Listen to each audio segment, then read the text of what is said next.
రోజున గౌరవ శాసనసభ్యులు కేటీ రామారావు గారు పేరులోనే రాముని పేరుంది, కానీ ఆయనకు వాళ్ళ అమ్మనాయన ఎందుకు పెట్టిరో ఆయనకు తెలియదు. నిన్నటి రోజున ప్రచారంలో భాగంగా సిరిసిల్లలో మాట్లాడుతూ గత 10 సంవత్సరాలుగా నరేంద్ర మోదీ గారు అన్నిటి ధరలు పెంచిండ్రు, మరి అందుకే మీరు ఎవ్వరు ఓటేయద్దు భారతీయ జనతా పార్టీకి అన్నాడు. మరి 10 ఏళ్ళకెళ్ళి రాష్ట్రంలో నువ్వు నడిపినవా నరేంద్ర మోడీ నడిపిండా? కొద్దిగా ప్రజలకు చెప్పాలి. నరేంద్ర మోడీ ధరలు పెంచితే నువ్వేం పీకినవిడా? నీ రాష్ట్రం అధికారంలో ఉంది కదా, రాష్ట్రంలో 10 ఏళ్ళు, మరి ప్రజలకు వివరించాల్సిన అవసరం ఉన్నది.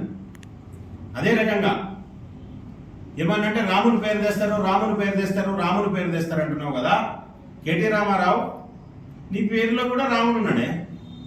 జై శ్రీరామ్ అంటే కడుపు నిండదు అంటున్నావు కదా, ఒక్కరోజు జై శ్రీరామ్ అనుకుంటా అన్నం తినకుండా ఉండు, నీకు ఆకలే కాదు. ఒక్కరోజు ప్రయత్నం చేయి, ఏం తినకు, రోజు ఆ రోజంతా జై శ్రీరామ్ అనుకుంటుండు, కడుపు నిండు కాదు, ఆకలే కాదు నీకు.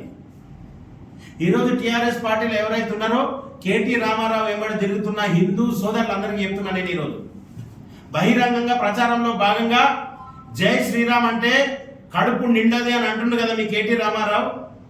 ఓటు బ్యాంకు రాజకీయమే లేకుంటే రేపటి రోజున ఎక్కడ పార్లమెంట్ ఎన్నికల్లో ప్రచారం చేసినా కానీ ఒక్కసారి అల్లాహు అక్బర్ అంటే కడుపు నిండదని అన్నానుండి ధైర్యం ఉంటే, ఒక్కసారి జీసస్ అంటే కడుపు నిండేదని అనమనుండి ఒక్కసారి ఆత్మ పరిశీలన చేసుకోవాలి. కేటీ రామారావు వెంబడి ఉండే హిందువులు అందరూ, టీఆర్ఎస్ పార్టీ పనిచేసే హిందూ బంధువులందరూ ఓటు బ్యాంకు రాజకీయాల కోసం హిందువులను చులకన చేసి మాట్లాడి జై శ్రీరామ్ అంటే కడుపు నిండదంటావా?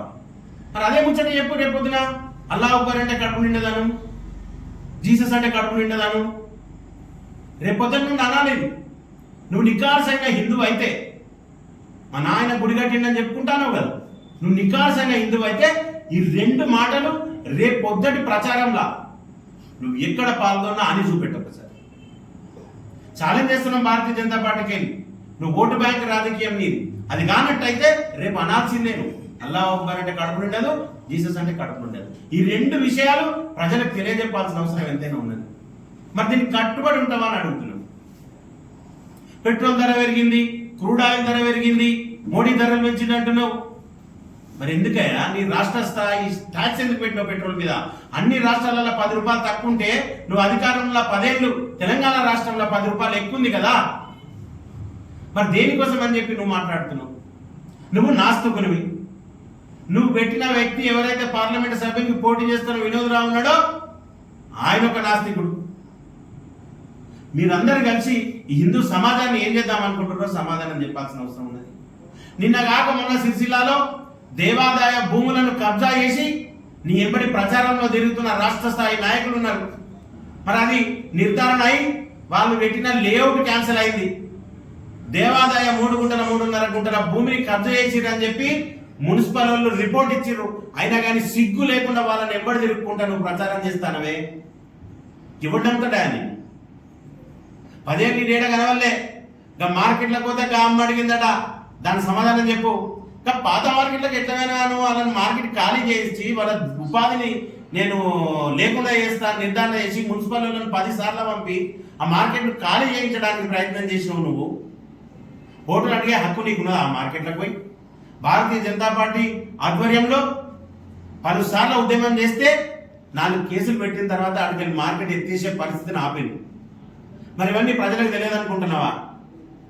ఈరోజు ఎన్నడున్నాడో లేడో కానీ ఎలక్షన్లో భాగంగా ప్రభుత్వం లేదు కనుక, అధికార దాసోహం లేదు కనుక, అధికారం లేదు కనుక వచ్చిన బండుకొని ప్రచారం చేస్తున్నావు.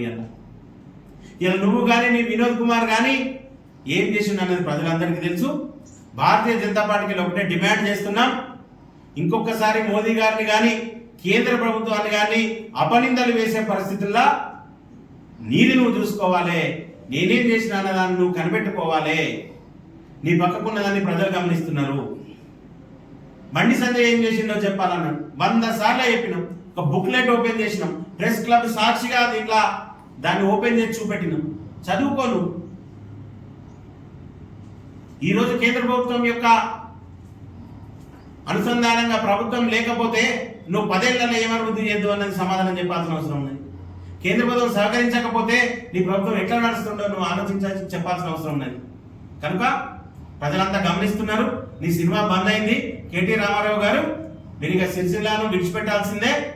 భారతీయ జనతా పార్టీని, మా యొక్క అభ్యర్థిని, ప్రధానమంత్రి నరేంద్ర మోదీ గారిని మీరు ఏమన్నా మేము ఊరుకునే పరిస్థితి అని చెప్పి భారతీయ జనతా పార్టీ నుండి హెచ్చరిస్తున్నాం. భారత్ మాతాకి జై.